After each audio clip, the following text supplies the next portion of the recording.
আসসালামু আলাইকুম। বাংলা সংবাদে সবাইকে স্বাগত জানাচ্ছি। আমি চিন্তিয়া হক। শুরুতেই সংবাদ শিরোনাম। সংস্কারের মতো চলবে, নির্বাচন ডিসেম্বরেই চাই। জানাবো পারভেজ হত্যার দৃষ্টান্তমূলক শাস্তি দাবি ঢাবি ছাত্রদলের। এদিকে আওয়ামী লীগের রাজনীতি নিষিদ্ধের দাবিতে ঢাকায় এনসিপির বিক্ষোভ। পোপ ফ্রান্সিসের মৃত্যুতে তারেক রহমানের শোক। এবং সর্বশেষ জানাবো দুপুর 1টার মধ্যে যেসব জেলায় ঝড় বৃষ্টি হতে পারে। শুনছিলেন সংবাদ শিরোনাম, এবারে বিস্তারিত। সংস্কারের মতো চলবে, নির্বাচন ডিসেম্বরেই চাই। বিএনপির ক্রীড়া বিষয়ক সম্পাদক ও ঢাকা মহানগর উত্তর বিএনপির আহ্বায়ক আমিনুল হক বলেছেন, সংস্কার একটি চলমান প্রক্রিয়া যা যুগের পর যুগ চলবে। তাই বলে কি নির্বাচন হবে না? সংস্কারের মতো চলবে, কিন্তু ডিসেম্বরের মধ্যে নির্বাচন দিতে হবে। কারণ জনগণের সরকার প্রতিষ্ঠিত না হলে বাংলাদেশে স্থিতিশীলতা আসবে না। এ সময় তিনি আরো বলেন, স্বৈরাচার শেখ হাসিনার পতনের 8 মাস পার হলেও এখনো পর্যন্ত অনির্বাচিত সরকার দ্বারা দেশ চলছে, আর এই সরকার দেশের রাষ্ট্র প্রতিষ্ঠানগুলোতে কোনো স্থিতিশীলতা আনতে পারেনি।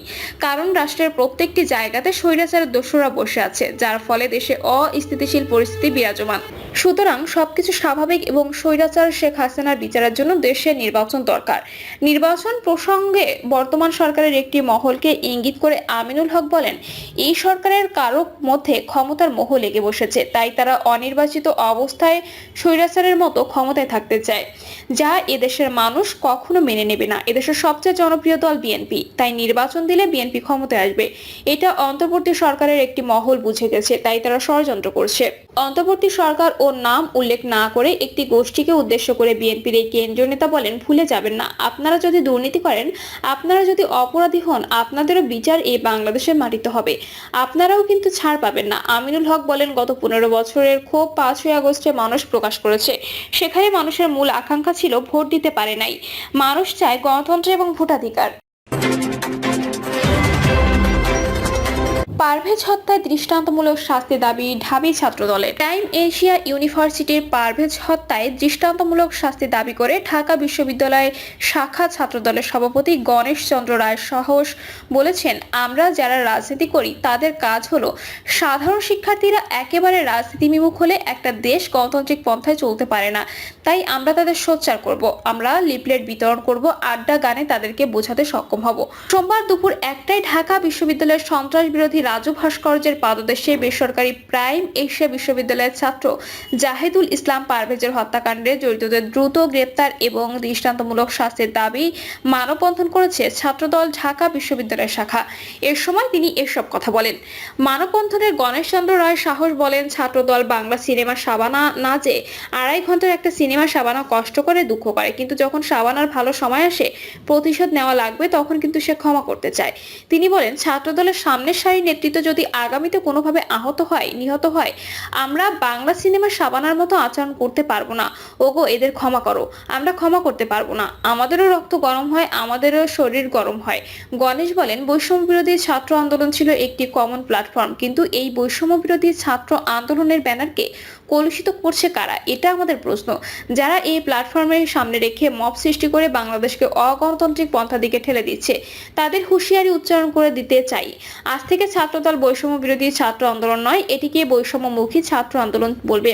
ঢাবির ছাত্রদলের সাধারণ সম্পাদক নাহিদুজ্জামান শিপন বলেন, সাধারণ শিক্ষার্থীদের বেশে বাংলাদেশের বিভিন্ন শিক্ষা প্রতিষ্ঠানে বৈষম্য বিরোধী ব্যানারের মাধ্যমে ছাত্রলীগের পুনর্বাসন প্রক্রিয়া চলছে। কেউ যদি এই ব্যানারকে ব্যবহার করে ছাত্রলীগের পুনর্বাসন করে, তাদের বিরুদ্ধে আমরা কঠোর ব্যবস্থা নেব। আমরা আইনের প্রতি শ্রদ্ধাশীল, কিন্তু কঠোর অবস্থান নিতে ভুলে করব না।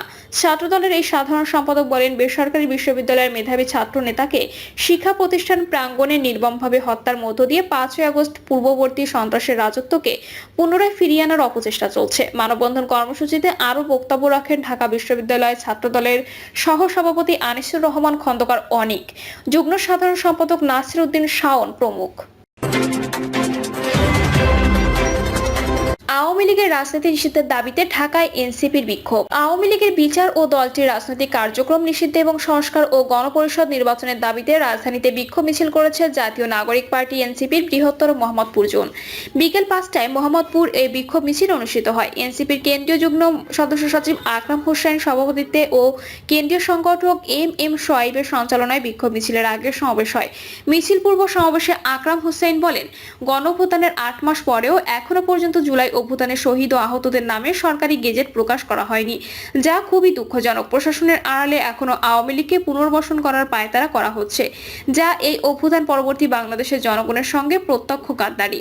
তিনি বলেন, একটি হত্যাকারী দল হিসেবে আওয়ামী লীগের সব রাজনৈতিক কার্যক্রম নিষিদ্ধ এবং তাদের বিচার নিশ্চিত করতে হবে।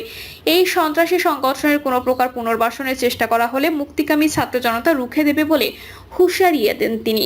আকরাম হোসেন আরো বলেন, ফ্যাসিবাদী ব্যবস্থার বিলোপের মাধ্যমে আগামীর বাংলাদেশ বিনির্মাণ করতে হবে। এই জন্য সংস্কারের বিকল্প নেই। সংস্কার ও গণপরিষদ নির্বাচনের মাধ্যমে শুধু অভ্যুত্থান পরবর্তী নতুন বাংলাদেশের আকাঙ্ক্ষা বাস্তবায়ন সম্ভব। এর অন্যথা হলে আবারও বাংলাদেশ ফ্যাসিবাদের অতল গহ্বরে হারিয়ে যাবে।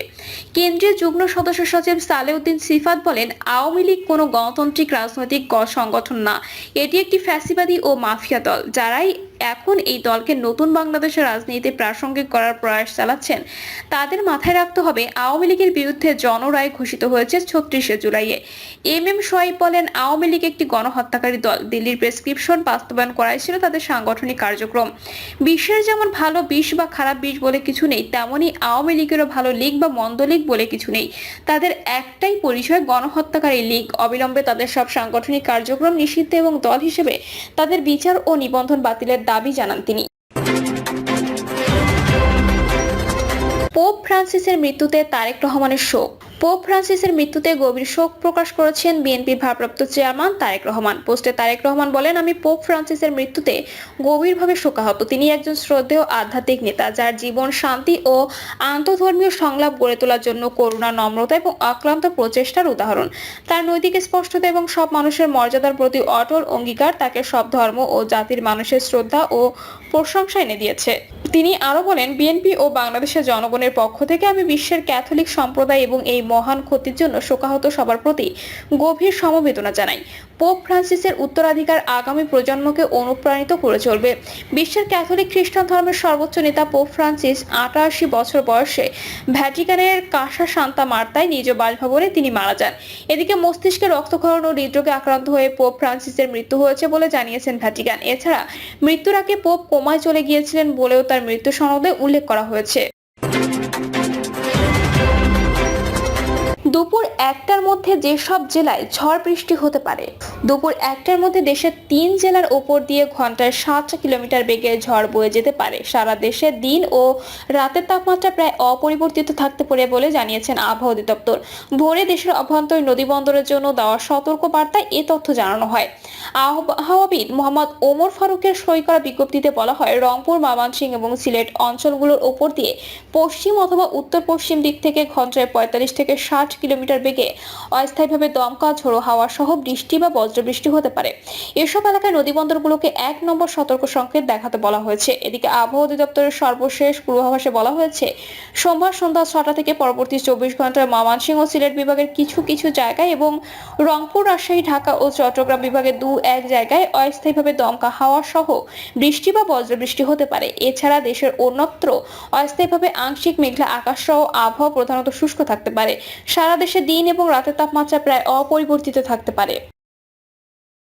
প্রিয় দর্শক, এই ছিল এখনকার সর্বশেষ সংবাদ। আপডেট সব সংবাদ পেতে চ্যানেলটি সাবস্ক্রাইব করে বেল আইকনটি ক্লিক করে রাখুন।